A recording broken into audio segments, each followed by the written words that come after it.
दिल्ली में आंदोलन में छात्रों पर हुए कथित पुलिस लाठीचार्ज के विरोध में महाराष्ट्र के अमरावती में विधायक बच्चू कडू की प्रहार जनशक्ति पार्टी ने जोरदार प्रदर्शन किया। मूसलाधार बारिश के बावजूद पार्टी कार्यकर्ताओं ने जिला कलेक्टर कार्यालय तक दंडवत करते हुए मार्च निकाला और केंद्र सरकार तथा दिल्ली पुलिस के खिलाफ जमकर नारेबाजी की।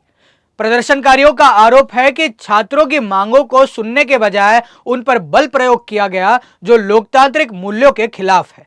प्रहार संगठन ने मांग की कि छात्रों पर कथित लाठीचार्ज के जिम्मेदार पुलिस अधिकारियों के खिलाफ मामला दर्ज कर उन्हें तत्काल गिरफ्तार किया जाए।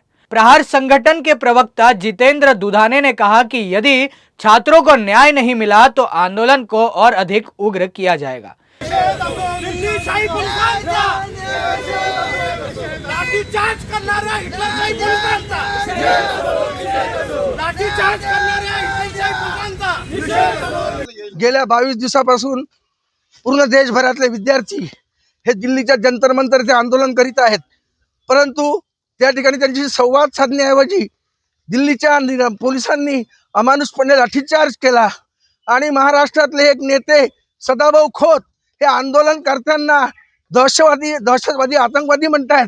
सदाभाऊ सुद्धा आंदोलनातून मोठे झालेले नेते आहे। माननीय बच्चूभाऊ कडू यांनी हे म्हटलं आहे की सदाभाऊंनी आपला शब्द मागे घ्यावा।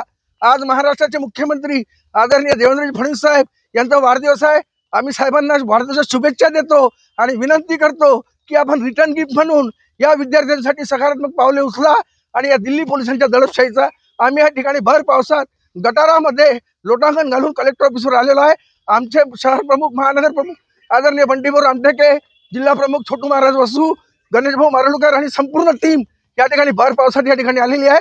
या माध्यमातून आम्ही दिल्ली सरकारच्या दिल्ली पोलिसांनी केलेल्या अमानुष लाठीचार्जाचा आम्ही निषेध करीत आहोत।